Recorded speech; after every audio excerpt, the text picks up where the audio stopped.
반갑습니다. 교육위원 전원배입니다. 오늘 그 강의의 내용은 1차 세계대전과 러시아 혁명 그리고 레닌인데, 어, 제가 한 30분 정도 영상을 편집을 해갖고 그걸 보고 하면 훨씬 좋은데, 현재 여러 가지 기술적 문제로 그것이 어렵게 되어서 뭐 어쩌겠습니까? 그냥 출발을 하겠습니다. 1914년 아마도 8월 초에 레닌은 당시에 그 스위스 베른이라는, 요즘 한국에서 가끔 거기를 가는 분들을 페이스북 통해서 보면은 진짜 아름다운 도시던데, 그 베른의 망명 중이었습니다. 크룹스카야와 함께 여러 지도부와 함께 망명 중이었는데, 망명 상태에서 러시아 혁명을 지도하고 있었죠. 그런데 그 망명자 집단에서 좀 잠이 없는 한 명이 조간신문을 사갖고 불이 나게 레닌 크루스카야 사는 집으로 들이닥쳤습니다. 거기 그 신문에는 독일이 벨기에를 침공하면서 이제 프랑스를 침공하면서 1차 세계대전이 발발했다라는 그런 내용이 적시되어 있었습니다. 근데 레닌은 대단히 깜짝 놀랐습니다. 깜짝 놀란 거는 전쟁이 터져서 깜짝 놀란 건 아니었어요.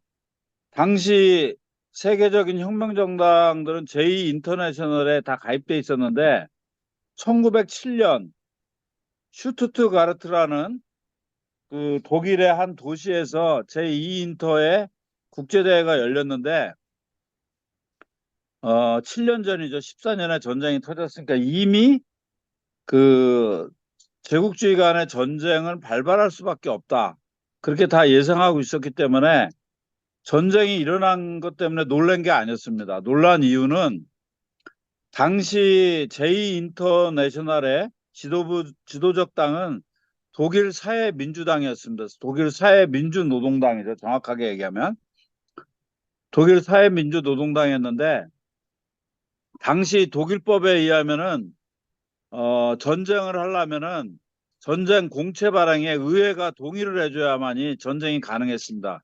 그런데 어, 당시 의회의 최대 다수당은 독일 사회민주노동당이었고 100여 명이 넘는 의원을 거느리고 있었습니다. 그런데 만장일치로 그 제2인터의 지도적 정당이었던 독일 사회민주노동당이 만장일치로 전쟁 공채 발행에 찬성했다라는 것이 충격적이었던 것이죠. 그래서 레닌은 그것이 혹시 부르주아 신문의 오보 내지 악의적 왜곡 보도가 아닐까, 그래서 어, 몇 장을 더 사오게 합니다. 다른 신문을. 근데 거기에도 이제 독일 사회민주노동당이 전쟁공채 발행에 찬성하면서 제2인터의 방침을 정면으로 위반한 사실이 현실로 드러나자 레닌은 굉장한 충격에 빠지게 됩니다.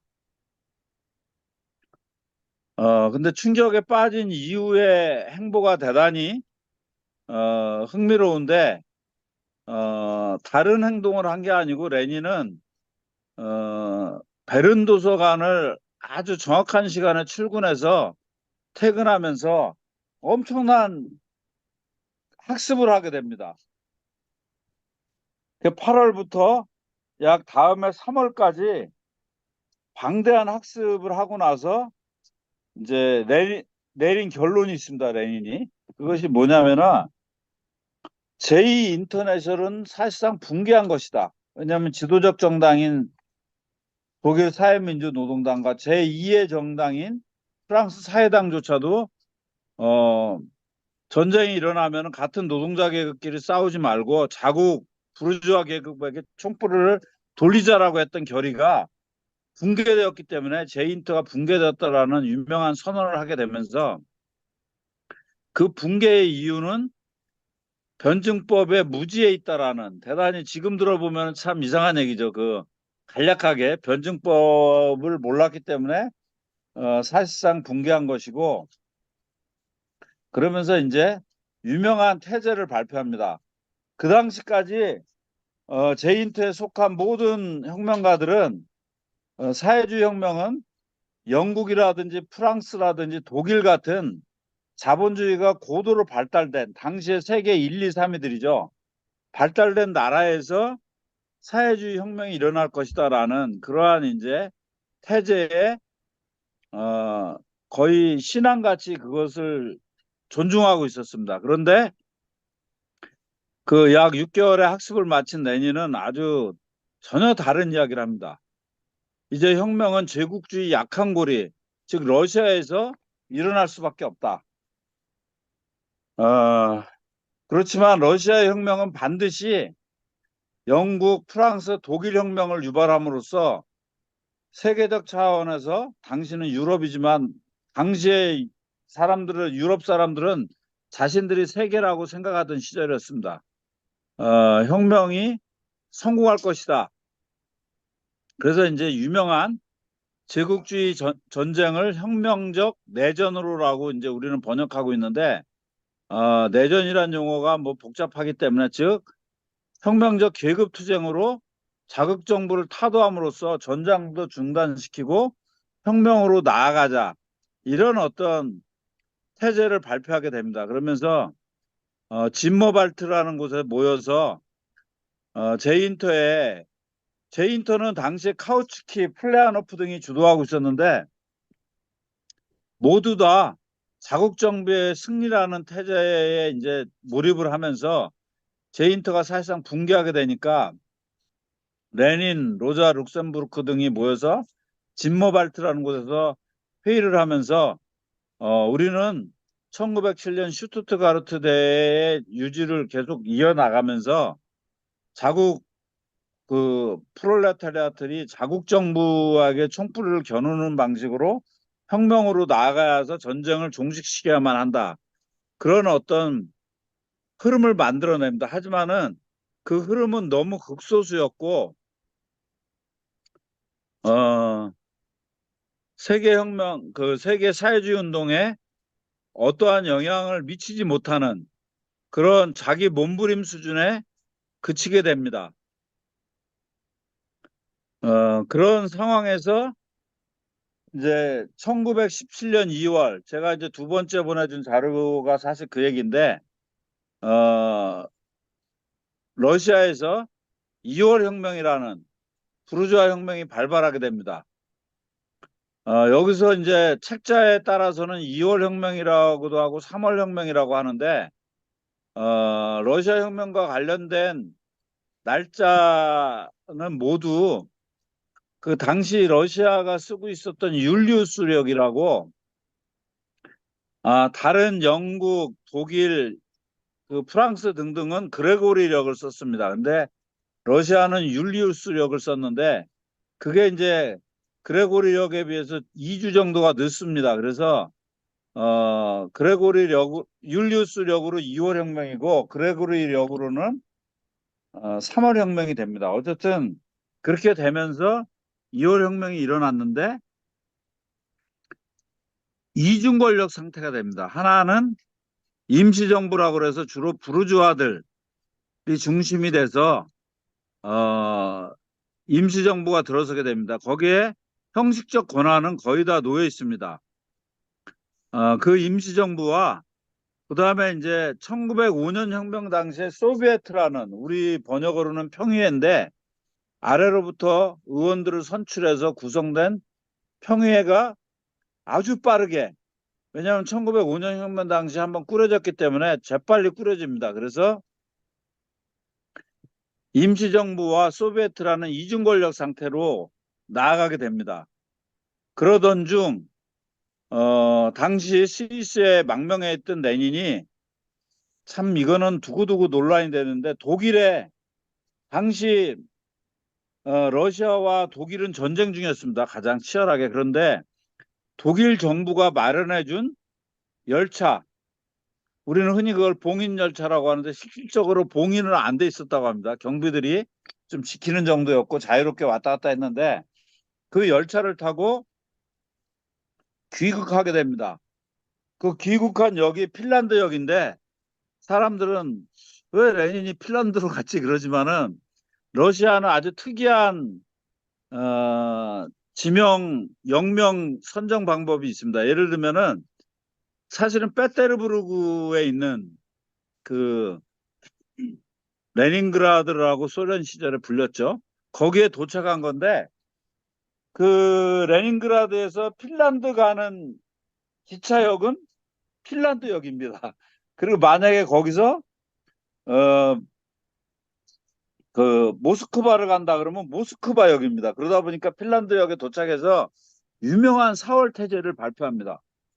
그래서 지금은 부르주아 혁명 단계를 지나고 있기 때문에 우리는 사회주의 혁명으로 직접 나가야만 한다. 그래서 임시정부를 타도하고 소비에트의 모든 권력을 소비에트로 집중해서 사회주의 혁명으로 나가자. 이런 4월 태제라는 대단히 혁명운동사에서 유명한 태제를 발표하게 됩니다. 거기에 맨세비키 등 임시정부 쪽이나 맨세비키 등만 당황한 게 아니라 볼세비키들도 엄청 당황을 합니다. 아니 임시정부에서 자본주의가 충분히 발달하고 나서야 혁명으로 나아가는데 프롤레타리아트 혁명으로 나아가게 되는데 왜 갑자기 레닌은 뜬금없이 사회주의 혁명으로 직접 나아가자고 하는가 그런 어떤 의문에 사로잡히게 됩니다. 하지만 그러고 나서 시간이 한두 달 흐르고 나는 과정에서 이 임시정부는 2월 혁명 당시에 대중의 요구는 전쟁을 중단하는 거였습니다. 그래야만이 그 엄청난 물가고 4년의 전쟁은 엄청난 물가고와 식량난을 유발해냈거든요. 그래야만이 전쟁도 중단되고 식량 문제도 해결이 되는데 임시정부가 전쟁을 계속하는 거예요. 그리고 또 러시아가 독일을 공격하면 이기는 게 아니고 어마어마한 패배를 계속 당하는 거예요. 그러니까 사람들이 아, 레닌 말이 맞다. 저 임시정부는 전쟁 중단을 못하기 때문에 전쟁을 종결시킬 수 있는 자는 사회주의자들이고 그 사회주의자들이 모여있는 소비에트가 권력을 잡아야만이 전쟁이 종결되고 2월 혁명이 유발한 즉 짜르 체제를 타도하고 민주공화국을 세웠는데 그 민주공화국이 진정한 모습으로 나아갈 수 있다. 이런 거에 동의가 되면서 그 이제 상당 부분 이제 소비에트로 권력 이동을 취하지만은 임시정부는 7월에 꼬르니 릴로프라는 그 당시 장군을 수도로 입성시키면서 혁명대오를 학살하려고 획책하게 됩니다. 그때 볼세비키, 맨세비키 등 사회주의 노동자들이 임시정부에게 무기를 달라. 그러니까 이제 임시정부도 걔가 반란 꼬르닐로프가 반란 일으킬 거라고 생각해서 불러들인 건 아닌데 이게 반란 일으키는 게 뻔하니까 무기를 내어줍니다. 그래서 이 노동자 군대가 꼬르닐로프 반란을 대응해 나가면서 그들이 이제 페테르부르크에 입성을 못하면서 꼬르닐로프의 반란은 실패하게 됩니다. 그러면서 혁명이 급속히 진전이 되게 되고 하지만 또 한 번 아까 4월 태제에서 많은 볼세비키들이 당황했듯이 레닌이 이제 무장봉기를 해야 된다. 이 권력은 그냥 임시정부는 그냥 철수되는 애들이 아니다. 그래서 무장봉기를 하자니까 당시 임시정부가 움직일 수 있는 페테르부르크 중심의 병력은 20만이었습니다. 근데 볼세비키 중심의 사회주의자들은 군대를 조직한다면 1000에서 1500명을 조직할 수 있었어요. 그러니까 다들 야, 저 레닌 또 쟤 왜 저러냐. 그래서 또 굉장히 많은 문제 제기를 하게 됩니다. 그래서 이제 계속 레닌이 이제 꾸르니노프 반란 그 시기에 핀란드로 농부로 변장해서 도망가 있었습니다. 그런데 해외에서 아무리 오다를 때려도 아무런 반응이 없어요. 국내 그 지도하는 단위들이. 그러니까 레닌이 10월에 결국은 원래 위장해서 페테르부르크로 돌아옵니다. 그러면서 중앙위를 소집해서 경론 끝에 무장봉기를 이제 결의를 하죠, 중앙위에서. 그래서 그때 유명한 이야기를 합니다. 그 예전에 프랑스 혁명에서 했던 대담하라, 대담하라, 더욱더 대담하라는 당통의 말을 인용하면서 무장봉기는 어제도 아니고 내일도 아니고 오늘 해야만 한다라는 유명한 이야기를 하면서 그 트로츠키에게 당시 소비에트 의장이었죠. 페테르부르크 소비에트 의장이 트로츠키였는데 원래 트로츠키는 오랜 기간 볼셰비키가 아니었습니다. 2월 혁명 전까지. 아니었고 맨세비키 측에 가담해 있었고 실제 가열찬 혁명운동 전선에서 아주 떨어져 있는 그런 사람이었는데 2월 혁명이 일어나니까 아마 미국인가 어디를 떠돌다가 빛의 속도로 페테르부르크로 돌아오게 됩니다. 그러면서 1905년 혁명 당시에 소비에트 의장이었기 때문에 두말 없이 다시 소비에트 의장이 된 거죠. 그러니까 그 권한 속에서 트로츠키가 주도해서 이제 무장봉기를 준비해 나갑니다. 그런데 볼셰비키 중앙위에 참석했던 까메네프와 지노비에프라는 아주 레닌보다도 연배도 많고 고참혁명가 둘이 그 곧 무장봉기를 볼셰비키들이 일으킨다라는 걸 언론에 유포해 버렸습니다. 그래갖고 아주 재미있는 제가 따놓은 영상에 나오지만은 어, 공공연하게 은밀한 무장봉기가 진행되고 있었습니다. 아주 이중적이죠. 분명히 비밀리에 그 결의를 해서 준비를 해야 되는데 모든 매스컴 신문에는 볼셰비키가 무장봉기를 준비하고 있다.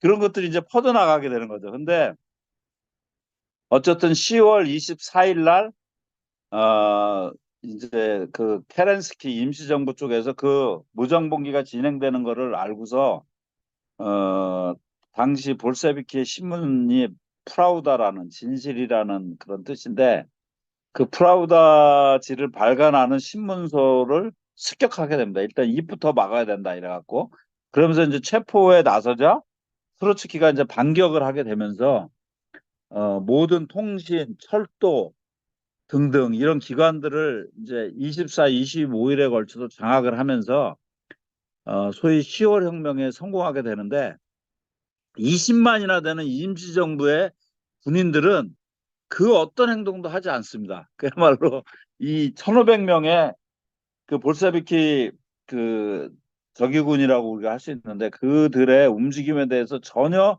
저항하지 않으면서 결국은 그 혁명이 성공하게 됩니다. 그래서 이제 소비에트가 열리게 되죠. 2차 소비에트가 열리게 되고 그런데 그 자리에서 맨세비키 등 많은 그 부르주아 혁명 단계라고 이해하고 있었던 많은 자들이 엄청난 이건 쿠데타다. 이 무장봉기는 이러면서 레닌을 이제 비난하고 참여를 거부하면서 그 사마라라는 저 까잔 쪽에 있는 그쪽으로 이제 집단으로 내려가게 되면서 거기서 이제 이 혁명 반대 정부를 수립하게 됩니다. 하게 되고 그리고 나서 다음 날 25일 밤에 이제 임시정부가 동궁에 머무르고 있었는데 거기를 습격하게 됩니다. 근데 역시나 사관생도 몇 명과 여성 군인 몇 명이 지키고 있다가 다 항복하고 맙니다. 그래서 나중에 에이젠슈타인이 이제 10월 혁명에 대한 영화에서는 막 함대에서 포를 쏘고 굉장히 멋있는 봉기같이 묘사를 하고 있지만 실제 그 아주 싱겁게 혁명이 성공을 하게 됩니다. 그래서 이제 세계 최초로 이제 사회주의 공화국이 이제 선포되고 포고령 1, 2, 3호가 쭉 발표가 됩니다. 소비에트 명의로 발표가 되고 거기에 의하면은 이제 전쟁 중단과 그다음에 토지를 농민에게 하는 그러니까 2월 혁명의 요구들이 비로소 이제 10월 혁명이 되고 나서 진행이 되는 거죠.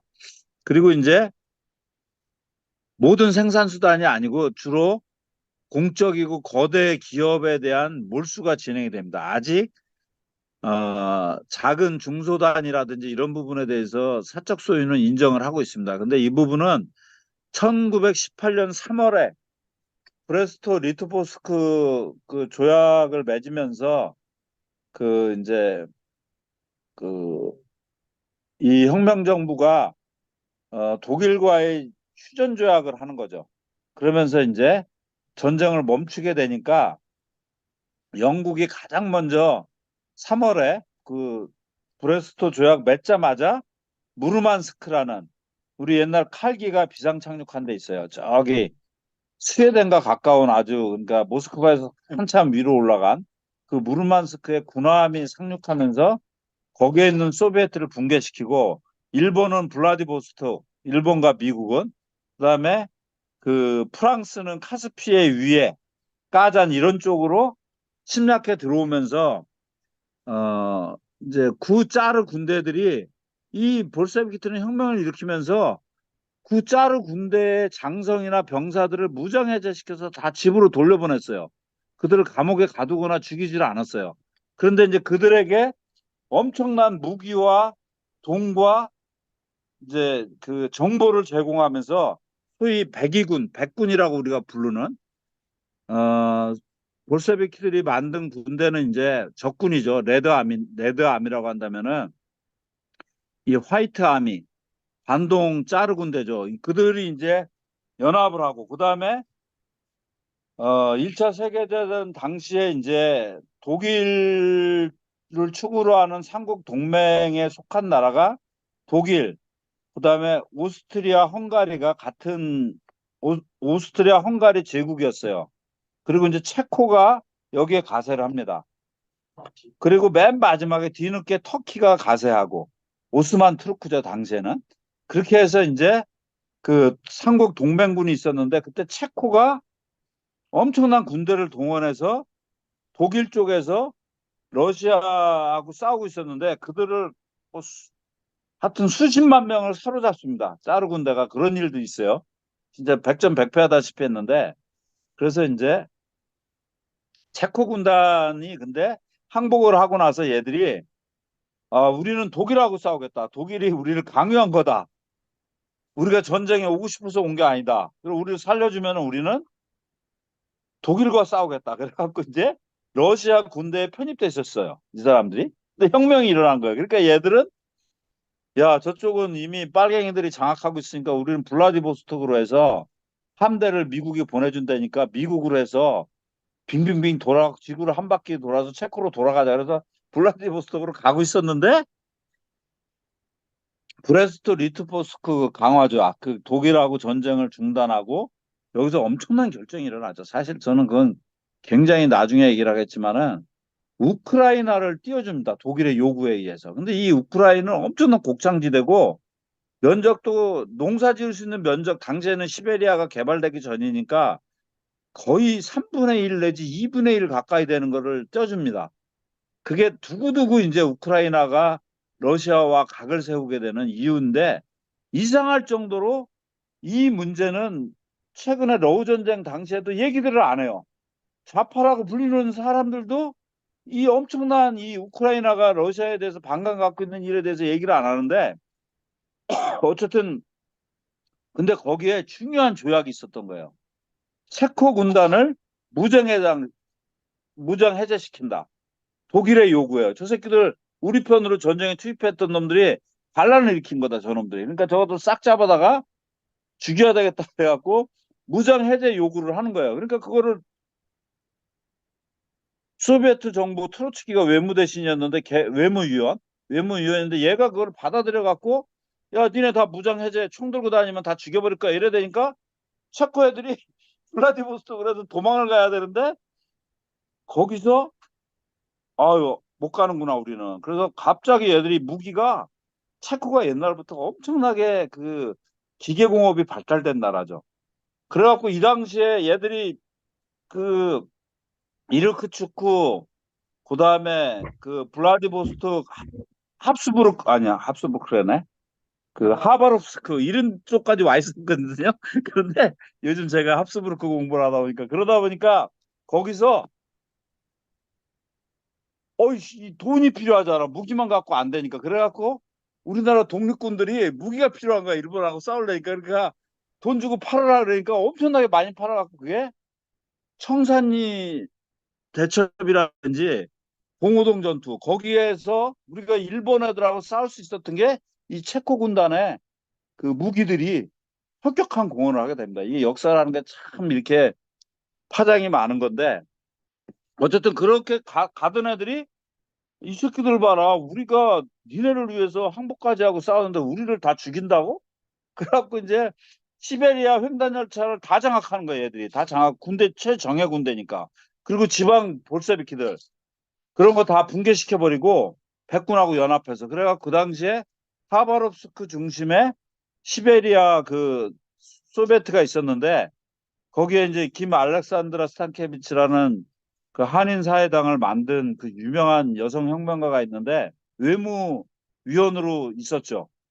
그런데 이제 그분도 거기서 잡혀갖고 굉장히 중요한 분들이 이 체코 군단 반란과 백군과 연합한 세력한테 죽게 됩니다. 그러면서 굉장히 큰 손실이 우리 혁명운동사에서 있었는데 이상할 정도로 우리는 사회주의 공산주의 운동사를 갖다가 마치 그 1925년 그 조선공산당이 창립한 코민테르나에게 인정받은 거기서부터 자꾸 시작을 하다 보니까 이 소중한 역사 7년 가까이 굉장히 소중한 역사들이 있는데 그런 것들이 다 묻혀버린 그런 안타까움인데 어쨌든 간에 말이 좀 샜는데 그래서 다시 이 체코 군단 막강한 체코 군단이 열차를 거꾸로 타고 예카테린부르크를 거쳐서 까잔을 거쳐 저기 사마라를 거쳐서 까잔으로 진입을 하게 됩니다.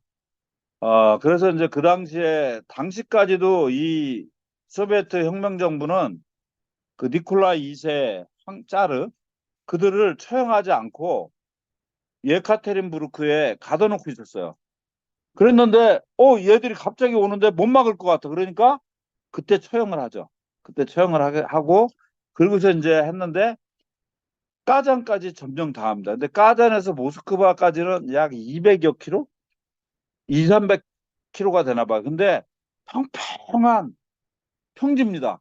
그러니까 이제 대위기가 닥친 거죠. 이 혁명정부가 그 절멸할 수도 있는 그 대위기에 봉착을 하게 됩니다. 그래서 이제 당시 외무 국방위원 동시 겸하고 있었던 트로츠키와 그다음에 이제 스탈린이 이제 적군 레드아미를 이제 구축하는 작업에 나서면서 결국은 그 까잔을 탈환하게 되면서 아슬아슬하게 모스크바의 붕괴를 막는 그런 일촉즉발의 상황까지 나아갔습니다. 그 부분이 오늘 못 들고 있지만 영상 3에 보면은 어떤 집요한 자들이 1917년 10월에서 내전이 끝나는 1920년 3월까지 하루하루 그 컴퓨터에 그렇게 입력을 하나 봐요. 이렇게 전선을 계속 변화되는 거를. 그래갖고 그거를 6분에 걸쳐서 해놨는데 그걸 보면은 진짜 얼마나 큰 참화가 있었는지 그런 걸 우리가 알 수 있습니다. 어쨌든 그렇게 해서 이제 러시아 혁명, 소비에트 혁명 정부는 일단 살아남게 됩니다. 하지만 제가 그 3부가 대단히 중요했던 내전이 중요했다는 것이 그 과정에서 1914년 그 8월에 1차 세계대전에 투입되면서 1918년 3월 3일 그래서 1918년 11월 11일 1차 세계대전이 끝날 때까지 러시아군은 약 700만 명 가까이가 죽거나 다칩니다. 어마어마한 거죠. 그리고 내전 기간에도 수백만 명이 죽거나 다치는 그런 이제 대참화를 겪게 되고 결정적으로는 전시 경제에 돌입하게 됩니다. 그러니까 이제 이 백군이 가장 셀 때 백군은 말이 백군이지 그 뒤에는 당시 최강인 영국, 미국, 일본, 프랑스가 돈과 무기와 정보를 대주는 그런 엄청난 놈들이죠. 그들에 의해서 페테르부르크와 모스크바 정도만 찾아왔던 시절도 있어요. 그러다 보니까 식량 수급이 안 되는 거예요. 그러니까 이제 군인도 먹어야 싸우고 공장에서 또 무기를 생산해야만이 전쟁을 하는데 쟤들은 백군은 아까 말한 그 4대 제국주의자들이 무기를 보내줘서 싸우는데 여기는 생산해야 되잖아요. 근데 그 노동자들이 먹을 식량이 없는 거예요. 그리고 이제 농민들은 고생해서 생산해놨는데 이걸 다 갖다 바칠 수는 없는 거고 그래서 자꾸 숨겨두는 거야. 나중을 위해서. 그러다 보니까 결국은 이제 엄청난 식량 증발에 나서게 되고 그리고 이제 처음에 혁명 직후에는 노동자들의 그 노동 조건도 어 굉장히 진보적으로 진행을 하고 있었습니다. 하지만은 그래갖고는 전쟁에서 이길 수 없으니까 일사불란한 군대가 된 거야. 모든 노동자, 농민, 군인, 행정 관료 할 것 없이 이거는 요만큼의 자율성이라는 건 허용될 수 없는 그거는 뭐 어디든지 마찬가지예요.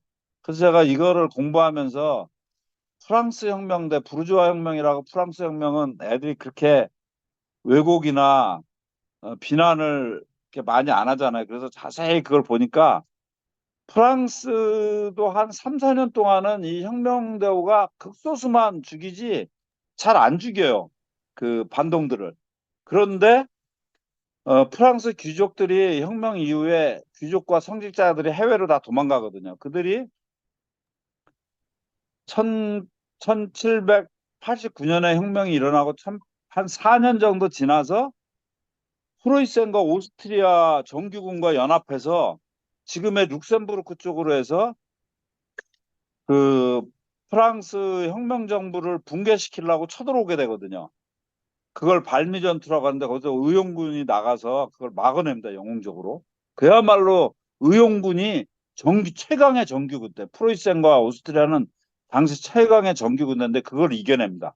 그래서 혁명은 소요해내지만은 그때 이후로 소위 공포정치라고 불리는 어마무시한 그 살인들이 쌍방향에서 진행이 되면서 대혼란에 들어서게 되고 그래서 1789년에 그 소위 부르봉 왕가를 타도하면서 혁명이 발발했는데 딱 10년 만에 나폴레옹이 부르메르 18일이라고 해서 안개의 달 18일 날 이제 쿠데타를 일으키면서 총통이 됩니다.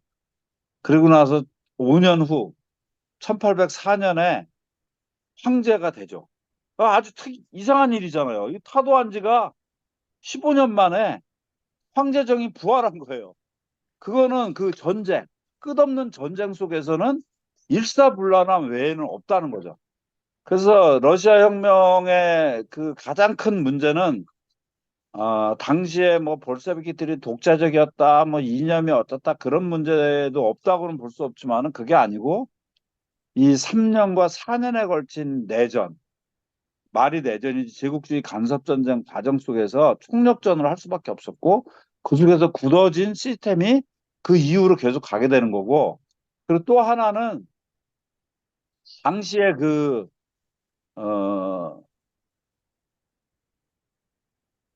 혁명적인 즉 2월 혁명 전에 혁명적인 고참 볼셰비키들이 엄청나게 죽습니다. 그 과정에서 뭐냐면은 내전이 벌어져 갖고 혁명 정부가 사느니 죽느냐 하는데 어떻게 판때 굴리고 있어요. 그래서 좀 다혈질들은 다 전선에 가서 다 죽습니다. 맨 앞장서서 용맹스럽게 싸우다가. 그 다음에 일부는 국가를 장악했으니까 국가의 기관들이 많잖아요. 거기에 관료가 됩니다. 관료라는 거는 처음에는 그래도 빠릿빠릿 하지만 시간이 흐르면 관료는 아무리 혁명가들도 관료가 되면은 그 체제에 젖어듭니다. 그래서 사실상 민주주의가 진행이 되려면은 비슷비슷한 급의 사람이 여러 명이 있어야만이 거기서 이제 일방적인 독주를 허용 안 하면서 견제가 되는데 그런 견제할 수 있는 사람들이 죽거나 관료가 됨으로써 어떤 민주주의를 실행할 수 있는 조건들이 거의 다 무너지게 됩니다. 그 결과가 스탈린 체제라고 불리는 그런 시스템이지 스탈린 멀쩡한데 멀쩡하게 사회가 돌아가고 있는데 스탈린이라는 사람이 내가 독재해야지 그래갖고 만들어진 게 스탈린 체제는 아니라는 거죠. 그거를 정확히 알아야 되고 하지만 또 그렇게 시스템이 가면서 민주주의가 실시했다는 것도 역사적 사실이에요. 근데 뭐 그거는 이래서 그랬고 이래서 그랬고 그러면서 아무 문제 없었다. 이렇게 되면은 1991년에 붕괴라든지 그 붕괴는 나중에 일어난 거고 이미 60, 70년대에 사회가 질식되거든요. 거기에 대한 설명을 할 수가 없어요. 그 양편장에서 나는 벗어나는 게 아마도 굉장히 중요한 문제가 아닐까. 일단 예, 러시아 혁명과 관련돼서 이 정도 얘기하고 1차 세계대전에 대해서 한 2, 30분 1차 세계대전의 이해 없이는 사실상 러시아 혁명을 이해할 수 없거든요. 예, 1차 세계대전이 1914년 8월에 발발을 했습니다. 그래서 올해가 110주년이 된 거죠. 110주년이 됐고, 인간의 인식은, 사회적 인식은, 80년에서 100년이 되면은 지워진답니다. 그 얘기는 뭐냐면은, 교훈을 배울 수가 없는 거죠. 사실상. 그래서, 저는, 신체적인 기억은 예, 예. 그러니까 뭐, 예, 기록은 남아있지만은, 그 세대와 세대로 이어지는 어떤 교훈이나 예, 예, 그런 거는 다 사라진다고 그래요. 그래서 반복될 때가 온 거죠, 항상 이게. 그래서 어떻게 보면 핵무기가 없었으면 지금 3차 세계대전이 진짜 만만치 않게 벌어졌을 시기예요. 근데 이 핵무기로 인해서 지금 억제되고 있어요. 지금 이 강의실이 지금.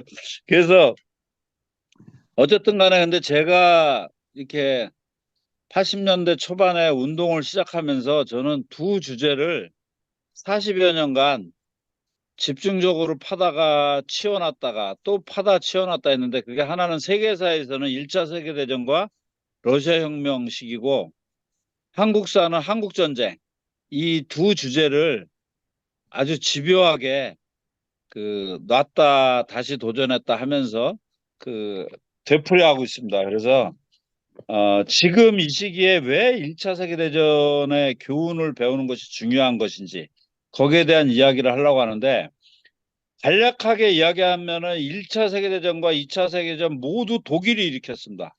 그래서 독일 하면은 히틀러, 어, 나치즘,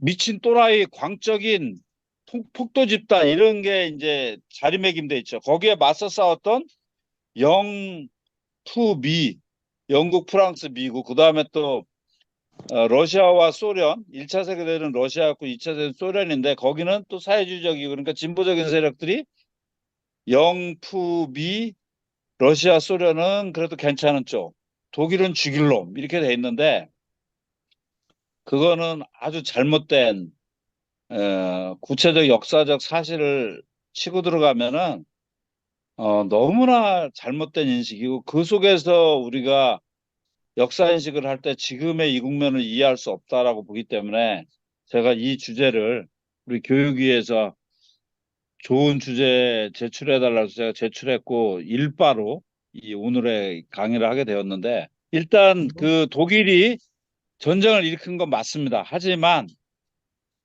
독일을 전쟁을 하게끔 마치 요번 푸틴이 공격해 들어갔지만은 나토와 우크라이나 젤렌스키 그다음에 미국 이 사실 공격 안 하면은 안 될 정도로 계속 자극하고 압박해 들어갔죠. 그러다 보니까 푸틴이 공격하니까 푸틴 죽일 놈 이렇게 돼 있죠.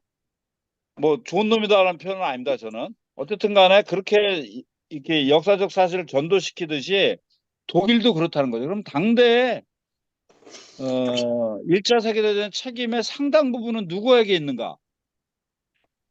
지금 러우 전쟁이나 하마스 팔레스타인 아니 하마스 이스라엘 전쟁에도 미국이 지금 상당히 도사리고 있죠. 지금 가자지구 공격과 네타냐후의 가자지구 공격과 관련돼서 공격하지 마라. 공격하면은 지원을 끊겠다. 이렇게 얘기하는데 네타냐후가 무슨 소리야 이러면서 계속 공격하는데 아무런 제재 조치를 안 합니다. 그거는 어 소위 이중 쇼를 하고 있는 거죠. 바이든과 민주당 애들이 실질적으로는 네타냐후가 공격하고 하마스를 박살내고 미국 중심의 주도권을 가는 것을 원하면서 대선도 있고 여러 가지 문제가 있으니까 공식적으로는 솜방망이로 뭐 이렇게 하면서 실질적으로는 지원하고 있는 그런 형국이듯이 당시에는 영국이 그런 자였습니다. 영국이. 영국의 국토 면적이라든지 뭐 이런 걸 보면 대단히 작은 나라인데 1870년 이후 영국은 세계 즉 해가 지지 않는 나라였어요. 그랬는데 너무 많이 먹었어요. 우리 군사 용어에서는 공세 종말점이라는 공세 전환점, 공세 종말점이라는 용어가 있는데 그거는 우리가 강대국의 어떤 좌절이라든지 붕괴와 관련돼서 대단히 중요한 개념이에요. 즉 모든 전쟁과 공격하는 자들은 승리에 도취돼서 한계선을 넘어간다는 거죠. 자기가 커버할 수 있는 점령하고서가 중요한 게 점령이 중요한 게 아니고 점령하고 나서 통치할 수 있는 힘이 있는 데까지 가야 되는데 그 경계선을 모른다는 거죠. 기고만장해서. 영국이 1870년대 이후 영국이 그런 상태였고 그래서 이제 1890년대가 되면은 오만 세계 전쟁에 휘말린다. 영국이. 미국이 지금 그러고 있듯이. 그래서 이제 영국이 가장 치명상을 입은 전쟁은 보어 전쟁입니다. 남아프리카 그에 있는 보어는 네덜란드 말로 농부인데 얘들이 이제 대항해 시대에 네덜란드 애들이 남아프리카 희망봉 주변을 점령하면서 당시 네덜란드의 농민들을 집단 이주시켜서 식민했죠, 식민. 그야말로 사람을 뽑아서 심은 거죠. 그래갖고 이제 케이프타운 중심으로 그 군사기지 겸 항로 그 중간 지점을 만들어 놨는데 영국이 세지면서 1880년대, 70년대 되면서 보어인들을 공격을 합니다. 그러니까 보어인들이 이거 도저히 안 되겠다. 네덜란드도 힘이 없고. 그래서 결국은 지금의 요하네스버그라고 불리는 남아프리카 공화국에서 한참 위로 올라가 몇백 킬로 올라가는 거기에 이제 글로 퇴각을 합니다. 그러니까 만약에 그 아프리카 흑인이 케이프타운을 점령하셨으면 다 죽였겠죠. 근데 영국 놈들, 네덜란드 애들을 백인끼리는 그런 걸 잘 안 했어요. 나중에 이제 그 일이 유태인이라든지 일부가 국한되는 거죠. 그래서 이제 협박을 해서 쫓아낸 거죠. 그랬는데 참 재앙이에요. 그러니까 힘이 없는 나라에서 석유라든지 다이아몬드, 금강이 큰 게 발견된다. 그럼 그 축복이 아니고 대재앙입니다. 근데 이 요하네스버그로 갔는데 거기서 트랜스바ల్ 공화국하고 오렌지 공화국 왜 그 몇 명 되지도 않는 애들이 둘로 쪼개졌는지 모르겠는데 그것도 아직 공부를 하고 있는데 어쨌든 그걸 세워놓고 갔어요. 글로 갔는데 거기서 세계 최대 금광과 다이아몬드 광이 발견된 거예요. 그러니까 영국이 에라이씨 저거까지 먹자 이래갖고 이제 40만 영국이 원래 육군이 별로 없는 나라인데 있는 병력 다 동원해갖고 쳐들어간 거죠. 그래갖고 이제 1923년도에 금방 요하네스버그를 점령을 해요. 왜 금방 점령하냐? 그 보어인들은 수백 년을 거기서 살다 보니까 우리 몽골 사람들 같이 된 거예요. 목축업을 하니까 말 잘 타고 이 총 엄청 잘 쏘고 그러는 애들이에요. 그러니까 시력이 거의 6.0 되고 이러니까 정규군하고 싸우면 안 되니까 게릴라가 된 거예요.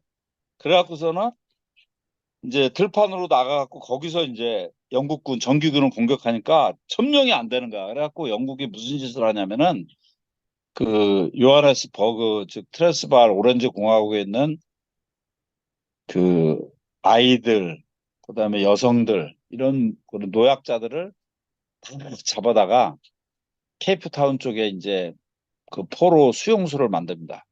그리고 나서 이제 굶어 죽이는 거죠. 항복할 때까지. 그래서 결국은 보인이 항복을 해갖고 이제 그 보호전쟁이 끝나면서 이제 그걸 먹죠. 먹어서 이제 남아프리카 공화국 식민지를 남아프리카 식민지를 만들어서 엄청나게 드디어 그 유명한 세계적인 보석업체 그런 게 다 거기서 출발한 거고 그걸로 이제 옥스퍼드니 뭐 거기에 엄청난 그 칼리지들 세우고 그 명칭 붙여주고 이런 게 다 그 남아프리카 공화국에서 생긴 건데 근데 거기서 마치 세계에서 그 포로 수용소 때문에 그 영국에서 또 괜찮은 사람들이 거기 가서 그 포로 수용소 실태를 찍어갖고 언론에 배포합니다. 근데 거기서 유명한 사진이 있어요. 어린 아이를 삐쩍 마른 아이를 사진사가 찍는데 아이가 사진사를 노려보는 거예요. 완전히 뼈밖에 안 남았지. 근데 그 증오의 눈빛이 과연 사진사한테 한 건지 뭔지 어쨌든 간에 그런 것들이 배포가 되면서 마치 그 미국의 그 헤게모니 도덕적 우월성이라는 게 원래 없던 놈이지만 포장을 잘했는데 그 민낯이 드러나는 게 관타나모 수용소라든지 이라크 공격하면서 미국의 그 적나라함이 막 다 드러났잖아요. 그렇듯이 그러면서 그 패권에 이제 금이 가게 되고 그다음은 이제 그 러시아하고 그레이트 게임이라고 그래서 계속 러시아는 부동항을 찾아 내려오는데 그게 꼭 인도가 워낙 대륙이니까 인도는 뭐 칼날인가 그놈이 뭐 저기 셰익스피어와 인도를 바꾸지 않겠다고 했다는데 그 진짜 개 망언인데 우리 클 때는 그게 대단한 말인 줄 알고 다들 선생도 가르쳐주고 그랬는데 그게 말이 안 되는 거죠. 어디 셰익스피어가 뭐라고 인도가 도대체 그런데 어쨌든 간에 어디로 내려와도 인도를 위협하게 돼 있어요. 러시아가. 저쪽 흑해로 해서 내려와도 위협당하고 아프가니스탄 쪽으로 내려와도 위협당하고 일본 저기 중국 쪽으로 내려와도 해양으로 위협당하고 함선이 덤비니까 그래갖고 이제 그걸 막는 싸움을 하는 과정에서 가랑이가 찢어집니다. 그러다가 결국은 이제 러시아가 그 찢어진 가랑이를 비집고서 그 소위 청일전쟁 이후에 삼국 간섭을 해갖고 이 대련항까지 만주 대련항까지 차지하잖아요. 일본한테 뺐죠. 그래갖고 이제 거기 동청철도 놓으면서 이제 밀고 내려오니까 이제 드디어 부동항을 찾은 거예요. 대련항이라는.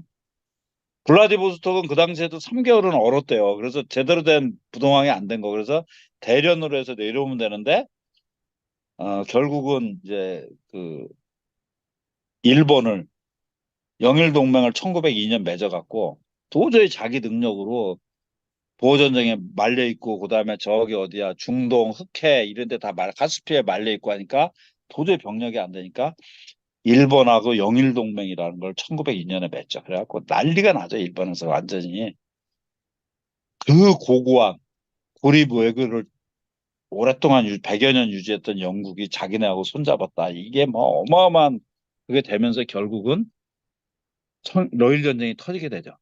그 러일 전쟁은 사실 요즘에 그 뭐죠 역사저널 그날 이런 거 보면은 그런 데서도 정확하게 얘기하는 사람들이 나오더라고요. 그러니까 사실은 영국과 러시아 대리전이었다.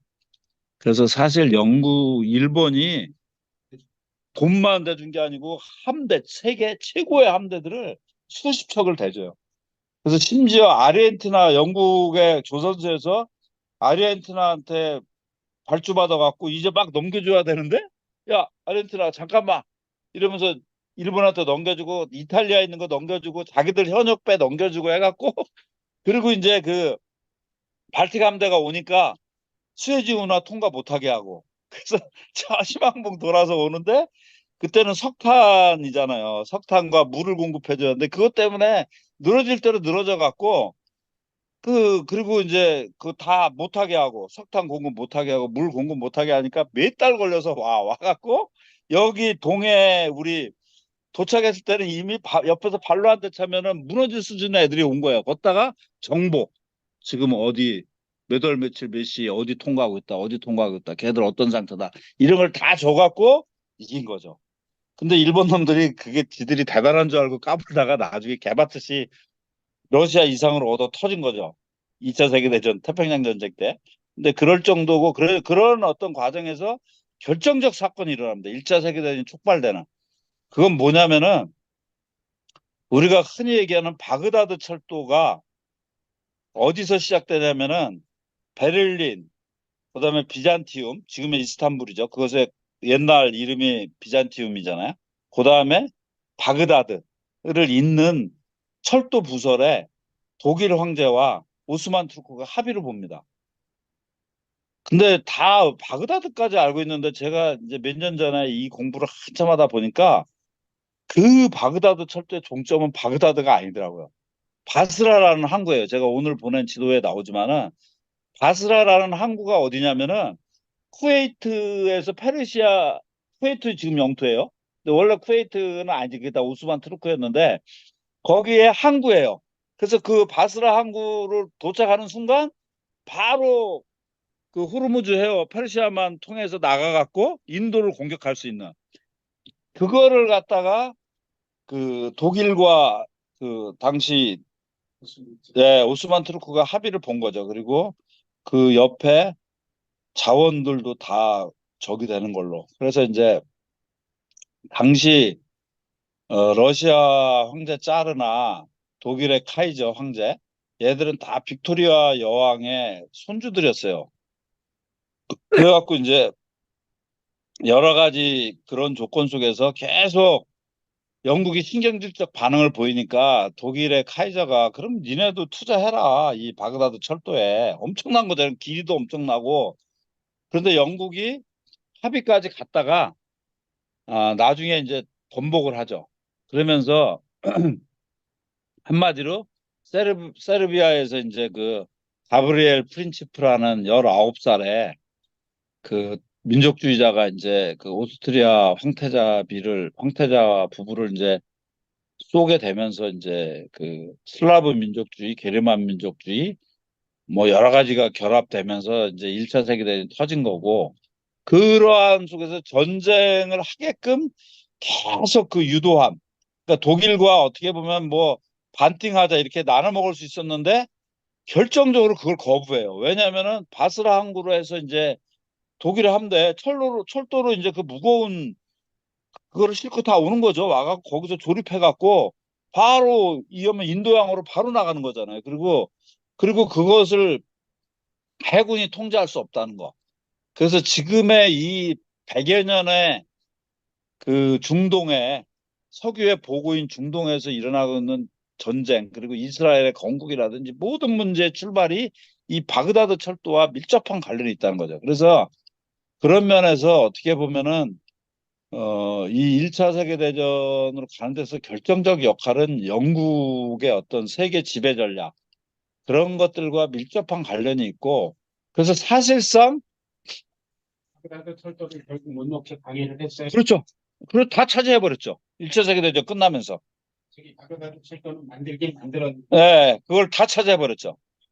예, 예. 영국과 프랑스, 미국이 못 만들게 중동을 다 먹어버렸죠. 예, 그렇죠, 그렇죠. 예, 만들긴 만들었. 예, 예. 놓고 있었죠, 놓고 있었고.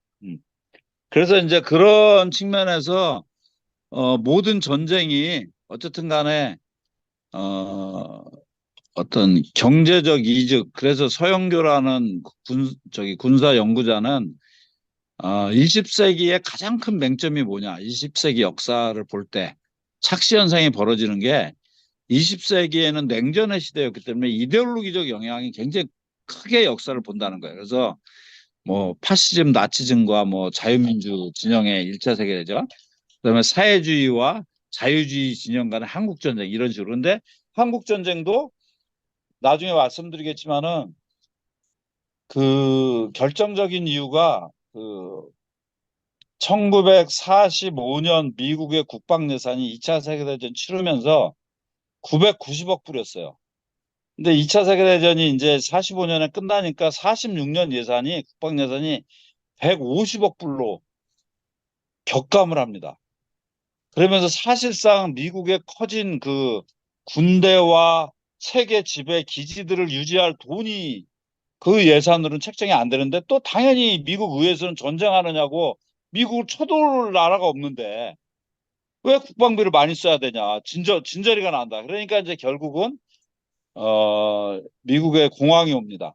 48년경에 심각한 공황이 오고 그런 과정에서 이제 한국 전쟁이 터지자마자 550억 불로 150억 불로 삭감됐던 국방비가 550억 불로 회복이 되는데 그래서 이 전쟁의 이면에는 이런 세계적인 영토 지배는 그냥 영토 지배가 아니죠. 그걸 통해서 자원이 나는 곳을 지배하기 위해서 영토 지배하는 거지 자원이 안 나는 데는 걔들한테 아무 의미가 없는 거죠. 그것과 밀접한 관련이 있다. 그래서 최근의 연구 경향은 사실상의 석유 전쟁이었다라고 할 정도로 그 1차 세계대전에서 그 석유 자원을 둘러싼 그 독일과 영국의 싸움 그런 것들이 1차 세계대전의 결정적인 어떤 지점으로 우리가 고찰을 할 수 있다. 그래서 그게 하나의 국제정치적 맥락이고 또 하나는 당시가 노동조합 운동과 사회주의 정치 운동이 가장 활발할 때 인류사에서 1차 세계대전이 터진 14년까지 그 상황이 미국의 세계 산업혁명 IWW부터 시작해서 뭐 엄청났어요. 사회주의 세력이.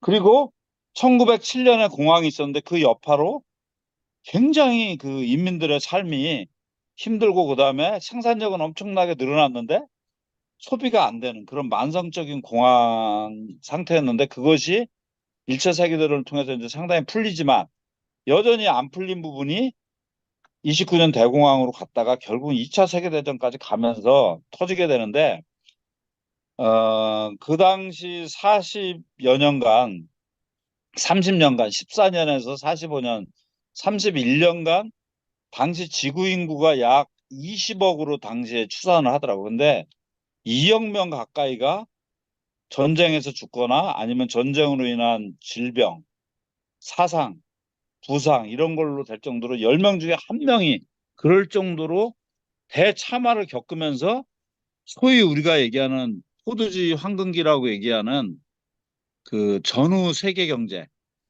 구축이 됐다라는 거죠. 그게.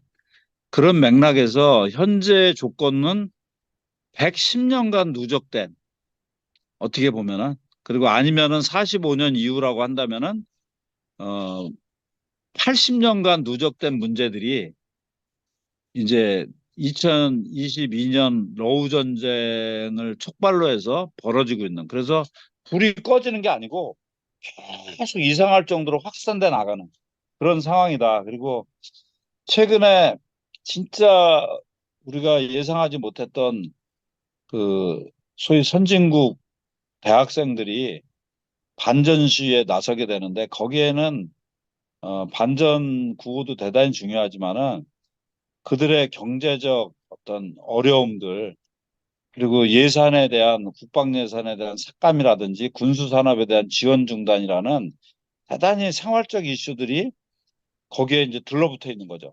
그런 속에서 최근에 어떤 시기는 대단히 중요한 시기를 우리가 경과하고 있고 그래서 이제 그 1차 세계대전 이래 110년이 흘렀는데 그 이래 가장 심각한 체제 위기, 즉 생산력은 하루하루 무서운 속도로 발전하는데 그 80억 인구거든요, 지구 인구가. 소비력은 굉장히 빠르게 고갈되고 있는 그 어느 나라나 할 것 없이. 그런 속에서 세계 패권국인 미국은 감당할 수 없는 곳을 지금 다 집어삼켜 놓고 소위 이제 진짜 배가 터져갖고 어쩔 줄 몰라 하는 속에서 여기저기서 전쟁이 계속 발발하고 그러니까 미국 국내에서도 아니 우리 쳐들어올 나라도 없는데 왜 우리가 이렇게 세계 경찰을 해야 되냐. 그거의 극우 버전이 트럼프죠. 근데 그게 설득력이 있으니까 걔가 그렇게 좁혀도 당선 가능성이 지금 굉장히 높은. 그래서 제가 트럼프 옹호자는 아니에요. 그런 계급적 갈등이 그렇게 심각해지는 데는 이 자본주의 체제 모순이 더 이상 분출할 수가 없는 그런 문제와 깊은 연관이 있다.